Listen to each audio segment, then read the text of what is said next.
नमस्कार दोस्तों, मैं आपका दोस्त रजनीकांत ओझा। महाभारत द्रोण पर्व के अंतर्गत 159वां अध्याय में ऐसा वृतांत मिलता है जिसमें युद्ध स्थल में ही कर्ण कृपाचार्य का अपमान करने लगे। तभी वहां खड़े अश्वत्थामा अपने मामा का अपमान न सह सके और कर्ण के ऊपर कुपित होकर युद्ध स्थल में ही उन्हें मारने के लिए दौड़े। फिर कर्ण ने क्या किया, यह जानने के लिए कृपया इस वीडियो के अंत तक बने रहिए। रात्रि युद्ध में जब घटोत्कच, अर्जुन इत्यादि मिलकर कौरवों का विनाश करने लगे, तभी दुर्योधन को बहुत हताशा हुई। दुर्योधन को हताश देखकर कर्ण ने उनसे कहा, राजन, यदि साक्षात इंद्र यहाँ कुंती कुमार अर्जुन की रक्षा करने के लिए आ गए हों तो उन्हें भी शीघ्र ही पराजित करके मैं पांडु पुत्र अर्जुन को अवश्य मार डालूंगा। भरत नंदन, तुम धैर्य धारण करो। मैं तुमसे सच्ची प्रतिज्ञा करके कहता हूँ कि युद्ध स्थल में आए हुए पांडवों तथा पांचालों को निश्चय ही मारूंगा। जैसे अग्नि कुमार कार्तिकेय ने तारकासुर का विनाश करके इंद्र को विजय दिलाई थी, उसी प्रकार मैं आज तुम्हें विजय प्रदान करूंगा। कुंती के सभी पुत्रों में अर्जुन ही अधिक शक्तिशाली है, अतः मैं इंद्र की दी हुई अमोघ शक्ति को अर्जुन पर ही छोड़ूंगा। महाधनुर्धर अर्जुन के मारे जाने पर उनके सभी भाई तुम्हारे वश में हो जाएंगे अथवा पुनः वन में चले जाएंगे। कुरुनंदन, तुम मेरे जीते जी कभी विषाद न करो। मैं समरभूमि में संगठित होकर आए हुए समस्त पांडवों को जीत लूंगा।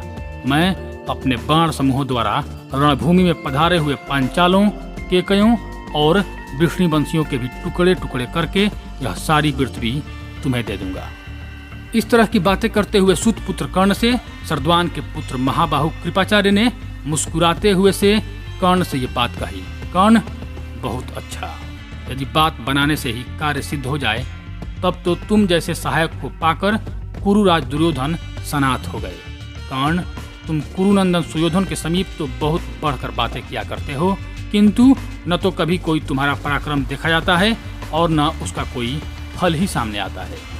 सूतनंदन, पांडु के पुत्रों से युद्ध स्थल में तुम्हारी अनेकों बार मुठभेड़ हुई है, किंतु सर्वत्र पांडवों से तुम ही परास्त हुए हो। कर्ण, याद है कि नहीं, जब गंधर्व दुर्योधन को पकड़ कर लिए जा रहे थे उस समय सारी सेना तो युद्ध कर रही थी और अकेले तुम ही सबसे पहले पलायन कर गए थे। कर्ण, विराट नगर में भी संपूर्ण कौरव एकत्र हुए थे, किंतु अर्जुन ने अकेले ही वहां सबको हरा दिया था। तुम भी अपने भाइयों के साथ परास्त हुए थे। कृपाचार्य ने पुनः कर्ण से कहा, समरांगण में अकेले अर्जुन का सामना करने की भी तुम में शक्ति नहीं है, फिर श्री कृष्ण सहित संपूर्ण पांडवों को तुम कैसे जीत सकते हो? हे कर्ण, तुम बातें बहुत बनाते हो। जो बिना कुछ कहे ही पराक्रम दिखाए वही वीर है। कृपाचार्य की यह बातें सुन कर्ण ने उनसे कहा, यह भी ठीक है कि कुंती के पुत्रों को रणभूमि में इंद्र आदि देवता, दैत्य, यक्ष, गंधर्व, पिशाच, नाग और राक्षस भी जीत नहीं सकते। तथापि मैं इंद्र की दी हुई शक्ति से कुंती के पुत्रों को जीत लूंगा। हे ब्राह्मण, मुझे इंद्र ने यह अमोघ शक्ति दे रखी है। इसके द्वारा मैं सव्यसाची अर्जुन को युद्ध में अवश्य मार डालूंगा। तुम तो ब्राह्मण और उसमें भी बूढ़े हो, तुम में युद्ध करने की शक्ति है ही नहीं। इसके सिवा तुम कुंती के पुत्रों पर स्नेह रखते हो, इसलिए मोहवश मेरा अपमान कर रहे हो। दुर्बुद्धि, यदि यहाँ पुनः इस प्रकार मुझे अप्रिय लगने वाली बातें बोलोगे तो मैं अपनी तलवार उठाकर तुम्हारी जीभ काट डालूंगा। इस प्रकार अपने मामा के प्रति सूत पुत्र कर्ण को कटु वचन सुनते देख अश्वत्थामा बड़े वेग से तलवार उठाकर तुरंत कर्ण पर टूट पड़े। जैसे सिंह मत वाले हाथी पर झपटता है, उसी प्रकार अत्यंत क्रोध में भरे हुए द्रोण कुमार अश्वत्थामा ने कुरुराज दुर्योधन के देखते देखते कर्ण पर आक्रमण किया। अश्वत्थामा ने कहा, दुर्बुद्धि, मेरे मामा संपूर्ण जगत के श्रेष्ठ धनुर्धर एवं शूरवीर हैं। ये अर्जुन के सच्चे गुणों का बखान कर रहे थे, तो भी तू द्वेषवश अपनी शूरता की डिंग हाँकता हुआ और घमंड में आकर आज युद्ध में किसी को कुछ न समझता हुआ जो इन्हें फटकार रहा है, उसका क्या कारण है? जब युद्ध स्थल में गांडीवधारी अर्जुन ने तुझे परास्त करके तेरे देखते देखते जयद्रथ को मार डाला था, उस समय तेरा पराक्रम कहाँ था? तेरे वे अस्त्र शस्त्र कहाँ चले गए थे? उताधम, जिन्होंने समरांगण में पहले साक्षात महादेव जी के साथ युद्ध किया है, उन्हें केवल मनोरथों द्वारा जीतने की तू व्यर्थ इच्छा प्रकट कर रहा है। दुर्बुद्धि सूत, जो संपूर्ण शस्त्रधारियों में श्रेष्ठ है, तथा श्री कृष्ण के साथ रहने पर जिन्हें इंद्र सहित संपूर्ण देवता और असुर भी जीतने में समर्थ नहीं है, उन्हीं लोक के एकमात्र अपराजित वीर अर्जुन को जीतने के लिए इन रजाओं सहित तेरी क्या शक्ति है। दुर्बुद्धि नराधम, तू देख और खड़ा रह।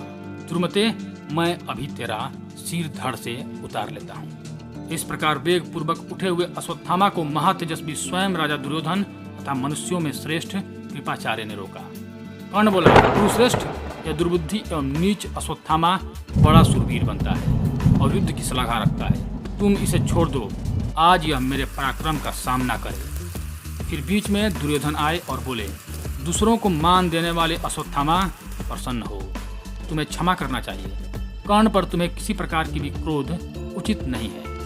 द्विजश्रेष्ठ, तुम पर, कर्ण पर तथा कृपाचार्य, द्रोणाचार्य, मद्राज शल्य और शकुनी पर महान कार्यभार रखा गया है। तुम प्रसन्न हो। हे ब्राह्मण, राधा पुत्र कर्ण के साथ युद्ध की अभिलाषा रखकर समस्त पांडव सैनिक सब ओर से ललकारते आ रहे हैं, इसलिए हम संगठित होकर युद्ध करें। दुर्योधन के ऐसा मृदु वचन सुनकर कृपाचार्य और अश्वत्थामा शांत हो गए और कर्ण को क्षमा करके मन लगाकर पांडवों से युद्ध करने लगे। तो धन्यवाद दोस्तों। यदि यह जानकारी आपको अच्छा लगा हो तो कृपया हमारे चैनल को सब्सक्राइब कर दें। धन्यवाद।